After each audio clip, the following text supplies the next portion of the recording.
My name is Melissa. I'm 26 years old and getting ready to have my baby at home. But there's a problem. My mother-in-law doesn't seem to like me much. She says mean things about me to my husband when she thinks I can't hear. She says I'm not nice, not helpful, don't make money, and have no good qualities. I wanted to tell her off, but I'm pregnant and don't want to make things worse. So I just try to ignore her negativity and focus on taking care of myself and the baby. I'm really excited to meet my baby soon. So while I'm waiting, I take walks and talk to my belly every day. It's a happy time for me. But then my mother-in-law shows up unexpectedly and stays for too long. She complains about everything, like the food and the baby's room. Finally, my baby is born safely, and even though things are busy, I enjoy raising her in my cheerful childhood home.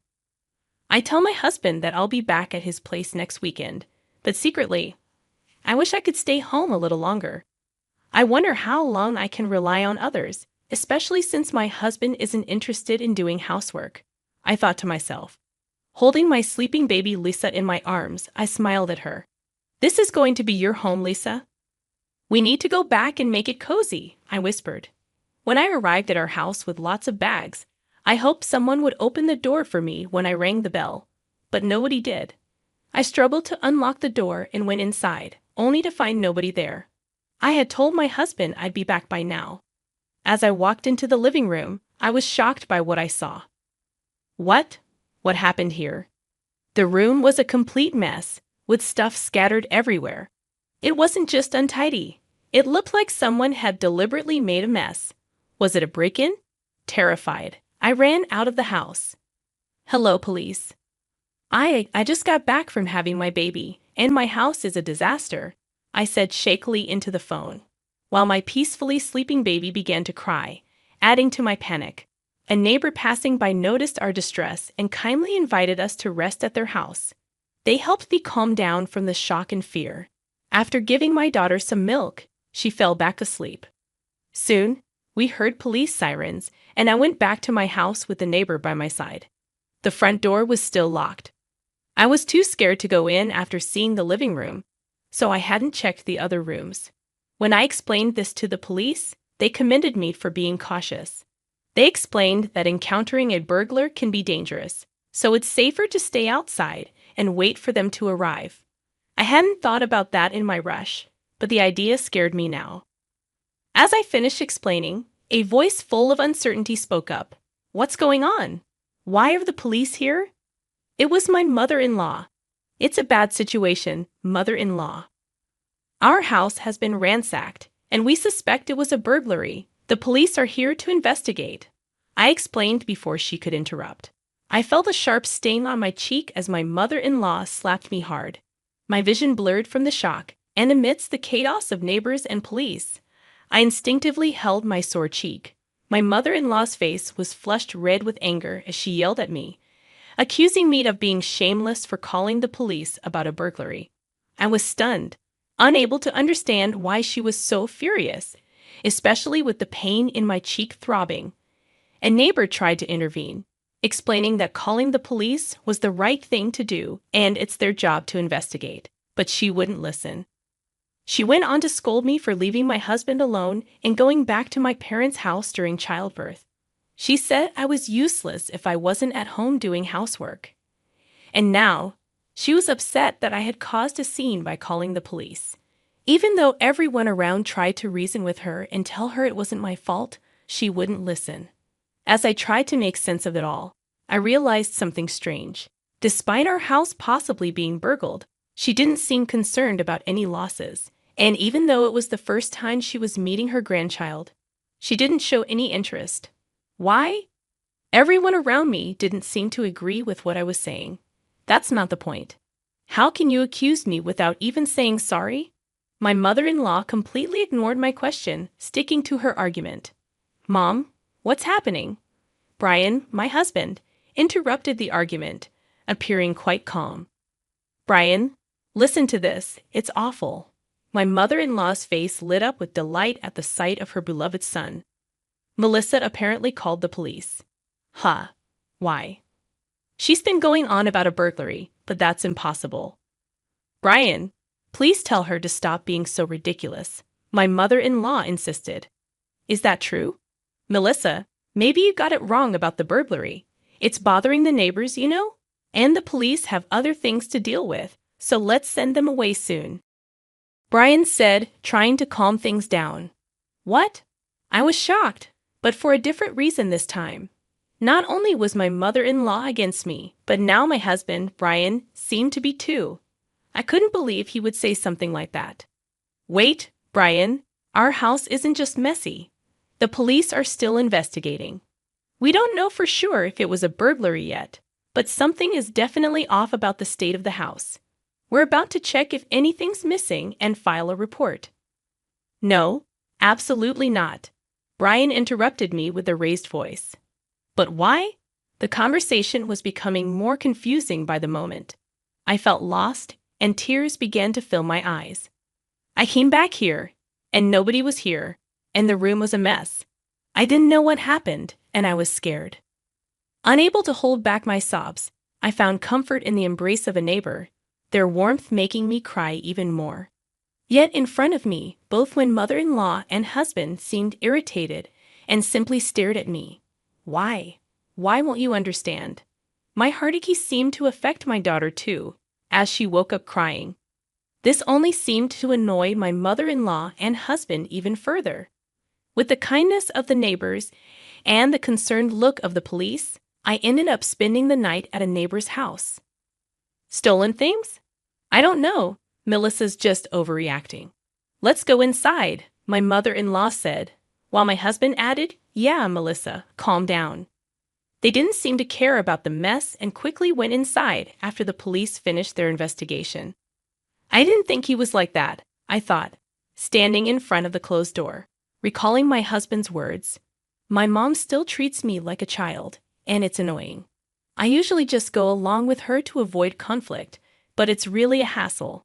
Despite his complaints, though, I couldn't stay outside forever. After apologizing repeatedly, I ended up spending the night at my neighbor's house. Mom needs to be strong. I'll do my best, I whispered to my daughter, who was finally falling asleep despite being fussy. The next day, when I returned home, my mother-in-law and husband were there. Did you really stay here last night with everything in such a mess? The living room was somewhat tidied up for them to sit, but it looked no different from the day before. I had checked the other rooms with the police, and it seemed like things had been thrown out of storage in all of them. The mess was everywhere. Despite always complaining about my cleaning, my mother-in-law had stayed in the house in that condition, and she hadn't lifted a finger to clean up. She just sat there, looking unhappy. What do you mean? Did you really? I felt sorry for Brian, who was abandoned by his wife, so I couldn't go home. Her words hit me, and I responded, it's not that I left. It's that you didn't listen to what I was saying. What? How dare you speak like that?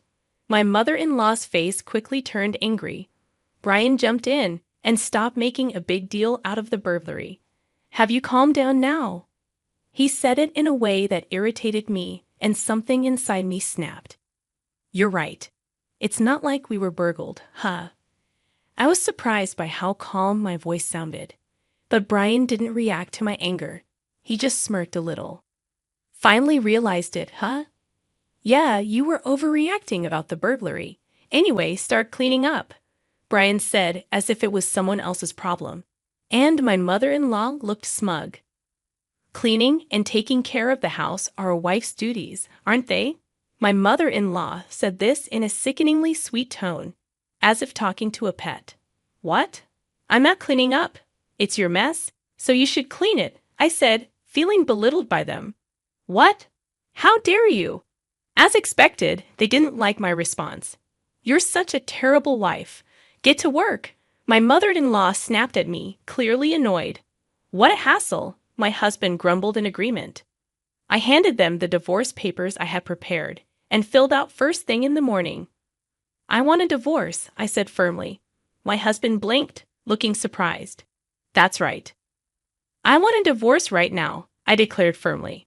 In that instant, my mother-in-law grabbed the divorce papers and melodramatically lamented, "Oh, poor Brian, being treated like this is so awful." as she hugged my husband's head. Such a big baby, aren't you? Ida tried to bite my tongue, but my true feelings slipped out. What did you just say, Melissa? The two of them were so furious they seemed ready to explode. But I wasn't going to back down. Did you not hear me? Or are you pretending not to understand, Brian? Divorce. Sign the papers now. I knew it was petty. I knew I shouldn't stoop to their level, but I didn't care at that point. Stop joking around and apologize. Enraged, they pushed me to the ground, pinning me down. Apologize now. Brian's strength made it difficult to breathe, and tears filled my eyes. Melissa, let go of my daughter right now. My saviors were my parents rushing to my rescue. Behind them, I saw the friendly officer from the previous day, coughing and struggling for air. Relief washed over me, and my strength waned. Why are you barging in here like this? Leave immediately. My mother-in-law and husband were being held back by the officer, squirming and resisting. It's useless. You've been caught assaulting someone. With my father's help, I stood up and smiled at the two struggling figures. Actually, I just asked the officer to come and check on the situation from yesterday. I never expected you to attack me. What? What's happening? My husband growled, but I wasn't afraid anymore. We have a baby monitor camera installed in this house for our little Lisa. It's a live stream camera. It couldn't record the person who trashed the room, but as I spoke, both of them visibly relaxed. Huh. So what if it's a live camera? I told you, right? Now, the kind neighbor who helped us yesterday is watching over this room. They listened to your conversation yesterday, along with a lot of people at the police station. My parents were watching too. Yes, after my mother-in-law and husband disappeared behind the door yesterday, I started checking the baby monitor camera. The police suspected that this whole break-in thing seemed fishy, perhaps even staged. Not just my mother-in-law, but my husband too might be involved, I explained. They guessed right. When I came home, the room was all messy, and you both acted surprised, blaming me for it. You planned to make my parents apologize by saying they didn't want a daughter-in-law who'd do something like that. But you didn't want a daughter-in-law at all because we had a baby girl, not a boy. You wanted to replace me with someone else, right? And what's this about an affair approved by the mother-in-law? I said it all quickly, and everyone looked at them coldly. It must be a mistake, my husband said nervously.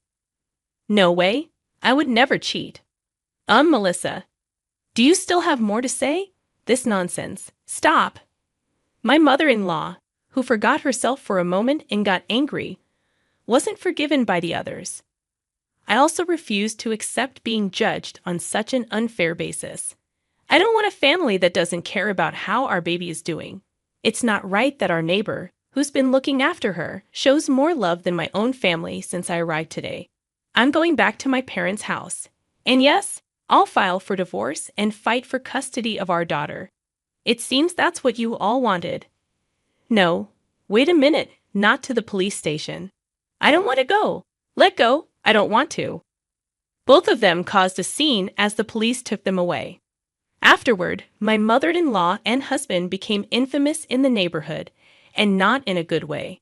They tried to make things right by offering me a divorce settlement, but it didn't help. The rumors had already spread. No matter how much they insisted they paid me, no one believed them.